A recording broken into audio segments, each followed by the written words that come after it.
नमस्कार दोस्तों, स्वागत आज के वीडियो में। आप देख रहे हैं एमपी न्यूज। आइए दोस्तों जानते हैं मध्य प्रदेश के सभी जिलों की काम की और बड़ी खबरें। वैसे दोस्तों आज के इस वीडियो को आप मध्य प्रदेश के कौन से जिले से देख रहे हैं, आपको उस जिले का नाम कमेंट में लिख देना, ताकि हमें पता चलेगी कि हमारे इस न्यूज चैनल को किस किस जिले के लोग सबसे ज्यादा देखते हैं। दोस्तों आइए शुरू करते हैं एमपी की सबसे बड़ी खबरों में। पहली बड़ी खबर है कि श्रमिकों को ई स्कूटी खरीदने पर 40,000 रूपए की मदद। जी हाँ दोस्तों, बढ़ई, वेल्डर, प्लम्बर और राजमिस्त्री समेत उन 50 प्रकार के निर्माण श्रमिकों को इलेक्ट्रॉनिक स्कूटर खरीदने पर सरकार 40,000 रूपए की आर्थिक मदद देने जा रही है। मध्य प्रदेश श्रम विभाग के अंतर्गत आने वाले भवन एवं अन्य निर्माण कर्मकार कल्याण मंडल द्वारा ये योजना शुरू की गई है। एमपी में 17 लाख निर्माण श्रमिक पंजीकृत हैं। इस साल के लिए 1,000 श्रमिकों को ई स्कूटी का कोटा तय हुआ। इसमें पहले आओ पहले पाओ के तर्ज पर लाभ दिया जाएगा। इस साल 1,000 श्रमिकों को ये लाभ मिलेगा। दोस्तों अगर आप भी श्रमिक हैं, आपको भी ई स्कूटर खरीदना है तो आप इसका लाभ ले सकते हैं। इसके लिए आपको सबसे पहले जाना होगा, तभी आपको इसमें फायदा मिलेगा।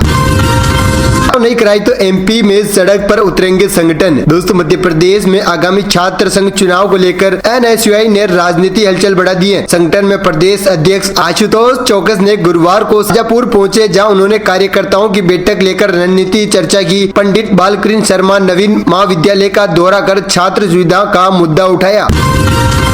एमपी में किसान खुद जनरेट करेंगे खाद के लिए टोकन। दोस्तों मध्य प्रदेश सरकार ने खाद वितरण व्यवस्था में बदलाव किया। किसान कल्याण और कृषि विकास विभाग में खाद वितरण व्यवस्था को ई विकास पोर्टल 2.0 से जोड़ दिया, जिसके बाद अब किसानों को टोकन, ऑनलाइन अनुमति, व्हाट्सएप बोट और हेल्पलाइन जैसी सुविधा से खाद मिलने में आसानी रहेगी। 24 घंटे के भीतर खाद उपलब्ध करा दी जाएगी। किसान कल्याण तथा कृषि विकास विभाग ने खाद वितरण व्यवस्था को और पारदर्शी बनाने के लिए ई विकास प्रणाली 2.0 में बदलाव किए। विभाग ने सभी कलेक्टरों को निर्देश जारी कर नई व्यवस्था का प्रचार प्रसार करने और किसानों को इसका लाभ दिलाने के निर्देश दिए।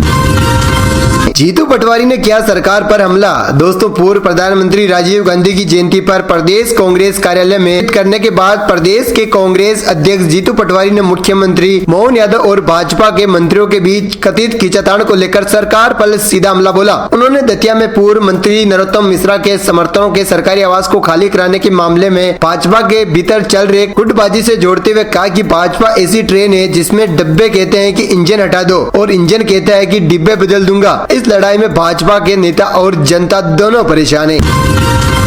एमपी में 2025 टीचर भर्ती की दोबारा बनेगी मेरिट। दोस्तों मध्य प्रदेश हाई कोर्ट ने प्राथमिक शिक्षक चयन परीक्षा 2025 में 5% बोनस अंक के विवाद पर अभ्यर्थियों के सभी रीट अपील खारिज कर दी। न्यायमूर्ति आनंद पाठक और न्यायमूर्ति बीपी शर्मा की खंडपीठ ने एकल पीठ के 6 मई 2026 के आदेश को सही ठहराते हुए कोर्ट ने कहा कि आरसीआई योग्यता के लिए गलत जानकारी देकर हासिल किए गए बोनस अंकों को वैध नहीं माना जाएगा। करीब 9,693 कैंडिडेट ने गलत तरीके से 5% अंक लिए थे। हाईकोर्ट के फैसले से 13,000 निवासी प्राथमिक शिक्षकों के पूर्व चयन पर भी असर पड़ेगा।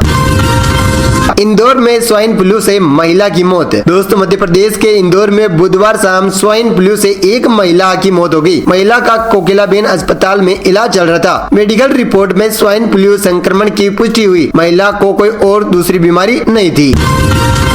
एमपी सरकार सीधे दे सकती है रजिस्ट्री पर उपकरण में छूट। दोस्तों मध्य प्रदेश में अब सरकार रजिस्ट्री के साथ लगने वाले किसी भी विभाग से संबंधित शेष या उपकरण में छूट दे सकेगी। इसके लिए अब विभागों की अनुमति की भी जरूरत नहीं होगी। सरकार एक अधिसूचना जारी कर संबंधित दस्तावेजों पर शेष की छूट दे सकेगी। इसके लिए विधानसभा पारित उपकरण संशोधन अधिनियम 2025 को राज्यपाल की मंजूरी मिल गई। इसके लागू होने के साथ ही इसके लिए सबसे पहले सरकार द्वारा लागू किया गया अध्यादेश निरस्त हो गया। सरकार ने ये प्रावधान खास तौर पर ईज ऑफ डूइंग बिजनेस को बढ़ावा देने के लिए किया।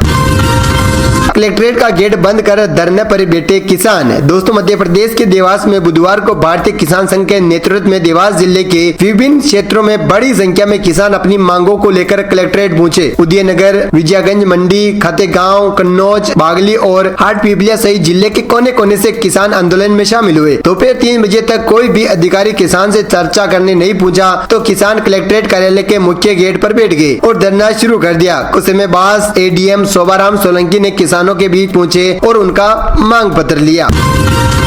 12,000 घरों में लोड की जांच करेगी बिजली कंपनी। दोस्तों, एमपी के भोपाल शहर में बिजली कंपनियों की टीम शहर के 12,000 घरों में बिजली खपत की विशेष जांच करेगी। यहाँ स्मार्ट मीटर लगे हुए हैं। कुछ माह से ये घर बंद है। स्टेशनों पर बिजली करंट दर्ज हो रहा है। इसे घोस्ट लोड या फेंटम पावर कहते हैं। आमतौर पर बिजली उपकरणों को रिमोट से बंद करने के बाद भी करंट का फ्लो रहने से कुछ पावर दर्ज होता है। अगर ये मानव स्थिति से ज्यादा दर्ज हो रहा है तो मीटर में लीकेज है, चोरी की आशंका रहती है। जांच करके देखा जाएगा कि कहीं बिजली का अवैध उपयोग तो नहीं हो रहा है।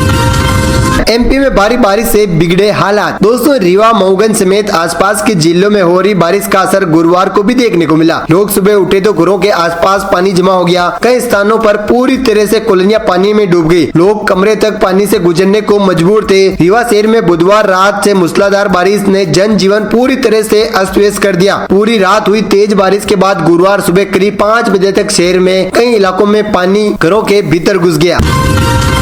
प्राइवेट ऑफिस में 7,000 रुपए घूस लेते महिला पटवारी गिरफ्तार। दोस्तों, मध्य प्रदेश में रिश्वतखोर अधिकारी कर्मचारी पर कार्रवाई का सिलसिला लगातार जारी है। लगभग हर दूसरे दिन कहीं न कहीं लोकायुक्त टीम रिश्वतखोर अधिकारी कर्मचारी को रिश्वत लेते रंगों हाथ पकड़ रहे हैं। इसके बावजूद रिश्वतखोर बाज आते नजर नहीं आ रहे। ताजा मामला राजगढ़ जिले का सामने आया है, जहाँ भ्रष्टाचार के खिलाफ भोपाल लोकायुक्त की टीम गुरुवार को एक बड़ी कार्रवाई को अंजाम दिया।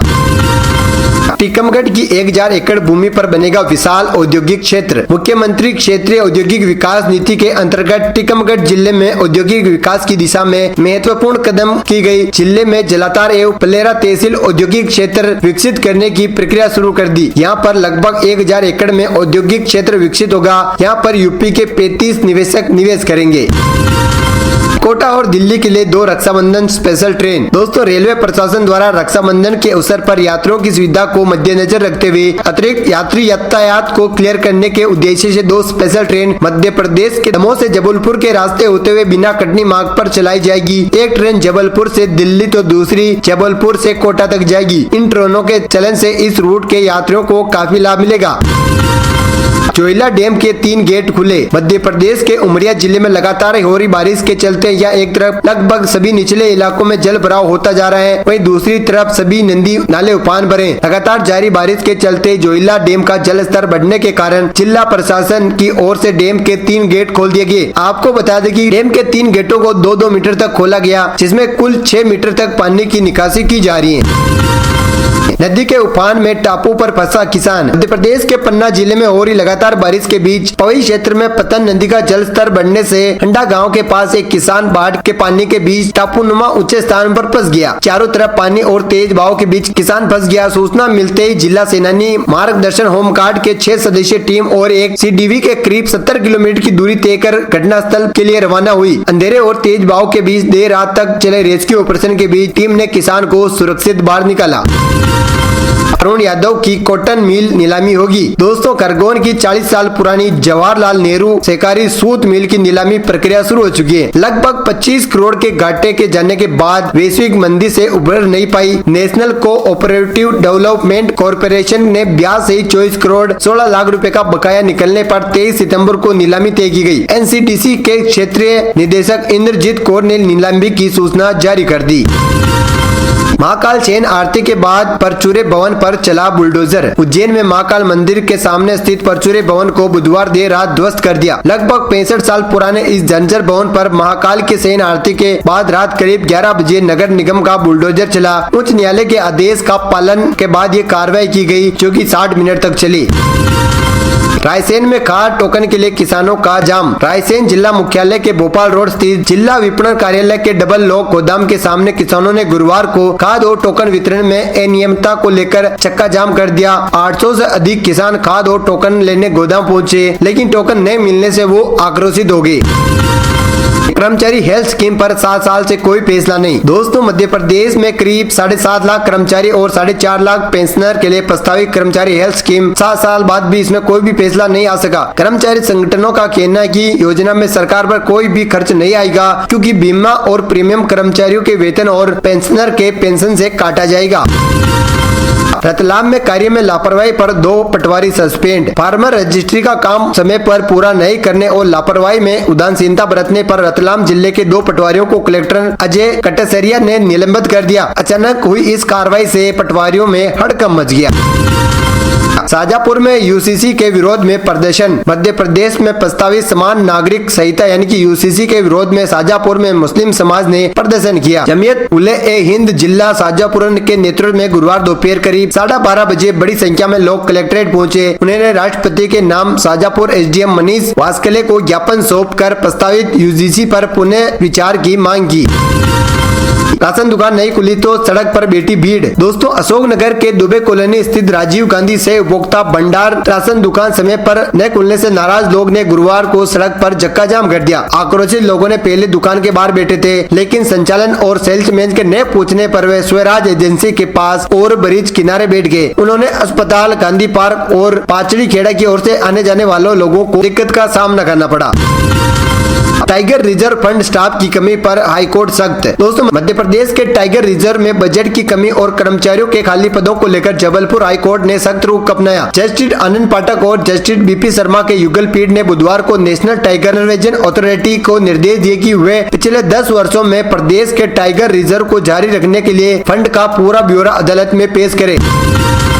तारीख को जारी होंगे खाली पद 15 तक आवेदन। दोस्तों, प्रदेश के सरकारी अस्पतालों में विशेष डॉक्टरों के 5443 स्वीकृत पदों में 3571 पद यानी कि 66% खाली है। इन्हें भरने के लिए सरकार ने भर्ती प्रक्रिया बदली है। अब हर बार मध्य प्रदेश लोक सेवा आयोग का इंतजार नहीं करना होगा। हर महीने एमपी ऑनलाइन से आवेदन किए जाएंगे और विभागीय समिति चयन करेगी।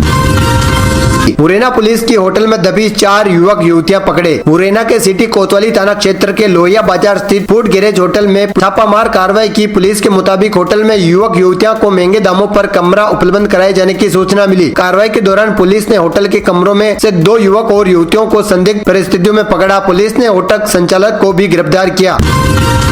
जीएनएम के छात्रों के लिए बड़ी खबर। मध्य प्रदेश में नर्सेज रजिस्ट्रेड काउंसलिंग यानी कि जीएनएम के और सत्र 2022-23 के उन छात्रों के लिए रात भरी खबर दी जिन्होंने कॉलेज मानकों के अभाव में अनुपयुक्त घोषित किए गए थे। काउंसलिंग ने ऐसे छात्रों को दूसरे उपयुक्त संस्थाओं शिफ्ट करने के लिए दूसरे राउंड की प्रक्रिया शुरू कर दी। गौरतलब है कि 2022-23 में कई नर्सिंग कॉलेजों के आधारभूत सुविधा और मानकों में कमी पाई गई। इसके चलते वहाँ पढ़ रहे छात्रों की पढ़ाई प्रभावित हुई।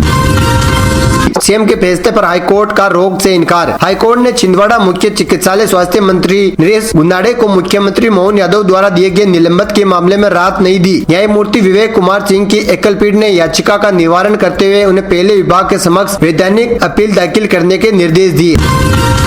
इंदौर नगर निगम के 103 करोड़ फर्जी बिल घोटाला का मामला। नगर निगम में फर्जी बिल में हुए 103 करोड़ रुपए के घोटाला का मास्टरमाइंड इंजीनियर अभय राठौर और ठेकेदार राहुल बडेरा जेल में ही रहेंगे। विशेष न्यायालय में दोनों जमानत याचिका निरस्त कर दी। आरोपी ने प्रवर्तन निदेशालय यानी कि ईडी की कार्रवाई पर सवाल उठाते हुए जमानत मांगी थी। धर्म पर मंथन करने महाकाल की उज्जैन नगरी में जुटेंगे 24 राज्यों के 1700 युवा। दोस्तों, भगवान महाकाल के नगरी सितंबर में देश की युवा वेचना चेतना में बड़े केंद्र के रूप में सामने आएगी। यहाँ 24 राज्यों के 1700 से अधिक युवा एकत्रित होकर धर्म, राष्ट्र, संस्कृति, शिक्षा, विज्ञान और समकालीन जीवन की चुनौतियों पर मंथन करेंगे। अवसर होगा युवा धर्म संसद 2026 के 5म अंक का सेवाज्ञ संस्थान द्वारा आयोजित ये राष्ट्रीय आयोजन 17 से 19 सितम्बर तक गीता भवन में होगा। विद्यार्थी, शिक्षक, सेवाविद, संत, मनीषी और सामाजिक चिंतन इसमें से भागी होंगे। तो दोस्तों, ये थी आज मध्य प्रदेश की ताजा और बड़ी खबरें। दोस्तों, वैसे आज की इस वीडियो को आप किस जिले से देख रहे हैं उस जिले का आपको नाम लिख देना है ताकि हमें पता चलेगा कि हमारे इस वीडियो को किस जिले के लोग सबसे ज्यादा देखते हैं। वही दोस्तों, अभी तक आपने मध्य प्रदेश के इस वीडियो को आपने लाइक नहीं किया है तो आपको इसमें लाइक भी कर देना है।